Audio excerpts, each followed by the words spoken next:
insatiable love of the dead.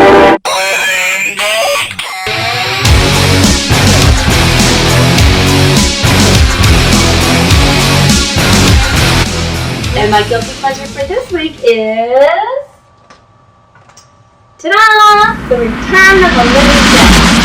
Now, we've seen a lot of zombie movies out there, such as 28 Days Later, the Dawn of the Dead remake, which is absolutely fabulous, Resident Evil, and the abysmal House of the Dead, which I like to call Outhouse of the Dead. Now, the number was written and produced by Dan O'Bannon in 1985. And you also might recognize this guy from also doing another famous screenplay called Alien, another film way ahead of its time. Now, everyone regards Scream as the first self-aware horror film where they would state the rules of the horror movie while living it out. Well, Return of the Living Dead did that over a decade earlier, first referencing the original Night of the Living Dead as sort of an origin tale for this film. And you'll see that in this clip. Let me ask you a question, kid. Did you see that movie, Night of the Living Dead? Yeah. That's the one where the corpses start eating the people, right? Did you know that movie was based on a true case? Back in 1969 in Pittsburgh at the VA hospital, there was a chemical spill and all that stuff kind of leaked down into the morgue, and it made all the dead bodies kind of jump around as though it was alive. And they told the guy who made the movie that if he told the true story, they'd just sue his ass off, so he changed all the facts. Now, by connecting the films and referencing Night of the Living Dead, they were going for a feeling that this was actually taking place in the real world. They even had a disclaimer that this film was based on a true story. Now, after they accidentally started reanimating the dead, the main characters, just like in Scream, started referencing the rules of the zombie films, only to find out that the rules aren't quite as they remember. Check this out. In that movie, they destroyed the brain to kill him. Is that what they did? The brain, right! Yeah.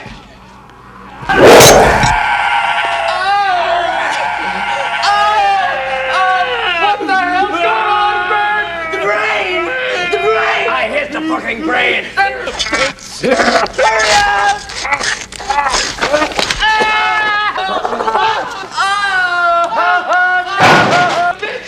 I thought you said if we destroyed the brain, it'd die. It worked in the movie! Well, it ain't working now, Frank. You mean the movie line? Ooh, good stuff. And you've got some recognizable character actors in this film, such as Clu Gallagher, Don Calfa, and James Karen.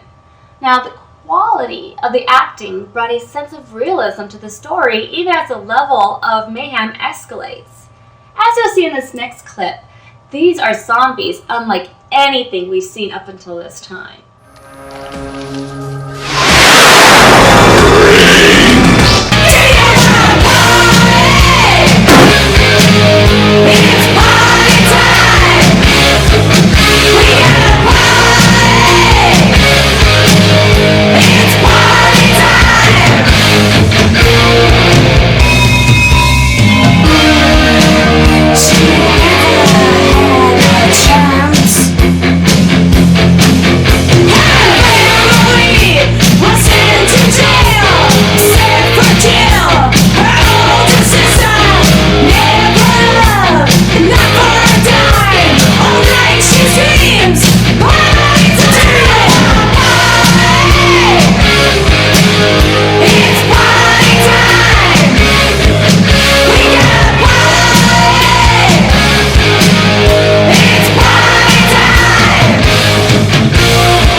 These zombies are fast, they're rapid, and they're intelligent.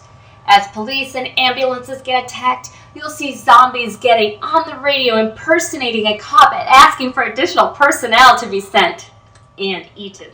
And now, 5 fun facts about the Return of the Living Dead. Number 5, a new take on zombies. These bad boys are animated as Bert here described. You can't kill those mothers. They're already dead. You gotta understand they're not living creatures. They're animated. I mean, you can chop them up into pieces. The pieces will still come after you. All you can do is just burn them. Gotta totally reduce them to ashes so there's nothing left to come after you. And that is a good question, Bert. How do you kill something that's already dead? We'll have to kill it. How do you kill something that's already dead? Well, how do I know, Fred? I don't know. Let me think. It's not a bad question, Bert. Number 4. This movie is actually a horror comedy. And no, not like Creepshow, which borders on parody. This comedy here comes purely out of the what the hell is going on reaction of the characters to the events. We see punk rockers, we see businessmen, we have preppies, and of course a virgin who are all thrown together under these crazy circumstances. Their interaction with each other and the situation creates many a laugh out loud situation. Intentional comedy in a horror movie, of course, sucks, as we all know. Humor that comes out of the situation works great as it did in this film. Number 3, a fun and catchy punk rock soundtrack to match the punk character. Somehow the music just fits the film and the goings on. Even if you don't like punk rock, you'll like the soundtrack. Number 2, a rare explanation for why the dead are eating the living, as you see in this zombie interrogation. Why do you eat people? Not people. Brains. Why? The pain of being dead. Eating brains. How does that make you feel?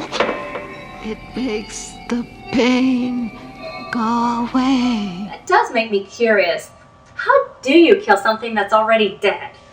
Well, how do I know, Fred? I don't know. Let me think. It's not a bad question, Bert. And the number 1 fun fact about Return of the Living Dead,